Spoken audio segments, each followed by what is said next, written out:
The following is another fundamental concept when we're dealing with research units in psychology. And you should ask yourself, why do psychologists do research?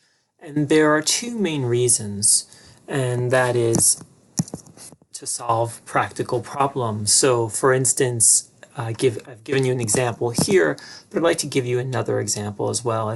If we're working on perhaps to see whether or not hypnosis can be effective in the cessation, the stopping of cigarette smoking, right? So we have a practical problem like people who smoke cigarettes that are unhealthy for them, and we know that it's very difficult to quit smoking. So can we experiment with and do research on different methods that will potentially give us insight into which one of those methods is most effective in helping people reduce smoking?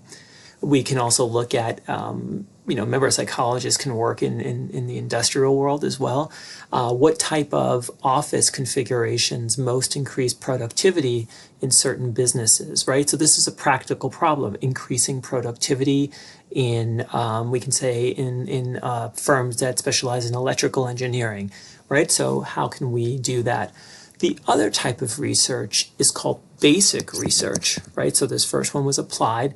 And that's just general. It's not immediately practical. I don't want you to think that it's impractical. It's not an immediate issue. What we're really trying to do is increase our knowledge base about certain concepts such as, attitudes. Maybe we want to do more research in general about attitudes and behavior, but we're not trying to solve a specific issue like, for instance, how to reduce discrimination. We're just looking at how attitudes and behavior interact overall, which then can lead to possibly applied research, right? So again, general ideas. So an example I gave you, sorry, that's my phone, is language and concepts across cultures.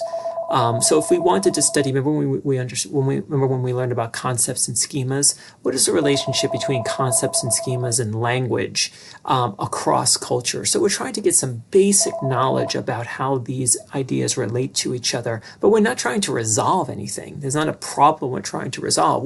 This is about exploring connections between different ideas. But remember, it can lead to applied research.